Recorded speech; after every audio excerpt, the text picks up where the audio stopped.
Il était un enfant du pays qui a marqué l'histoire de France. Maurice Barrès, né à Charmes en 1862, est mort il y a un siècle, le 4 décembre 1923.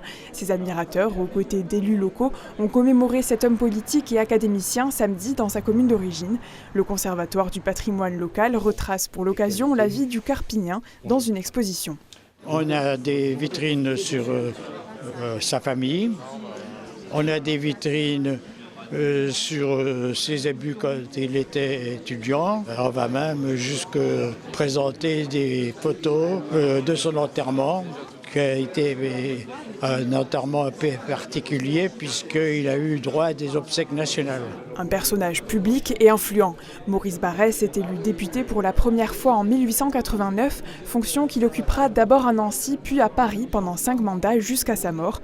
Reconnu pour ses écrits à succès, dont un roman, La colline inspirée, il entre à l'Académie française en 1906. Son parcours et sa pensée, bien que peu connus, résonnent encore aujourd'hui.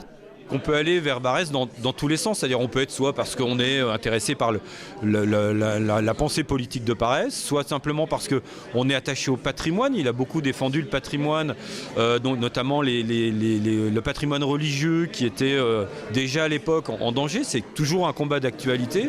Mais Maurice Barrès reste une figure controversée. Créateur du mouvement nationaliste L'Action française, il affirme également ses opinions politiques dans son journal quotidien La Cocarde. C'est aussi au moment de l'affaire Dreyfus, qui a divisé la France à la fin du 19e siècle autour d'une accusation d'espionnage, que le Carpinien affiche son antisémitisme et se range du côté des anti-Dreyfusards. Il reviendra plus tard sur ses positions et pour ses admirateurs, il faut replacer l'homme dans le contexte de l'époque. On l'a accusé de nationalisme, mais en fait il aimait son pays et donc on était dans une période où on préparait la Première Guerre mondiale, où les esprits se préparaient à ce grand affrontement qui allait avoir lieu. Il résonne comme la période de son temps, c'est-à-dire que oui, il était controversé, effectivement sur Dreyfus, il s'est trompé. Il l'a reconnu, d'ailleurs ce qui est rare pour un homme politique, il faut le dire, hein.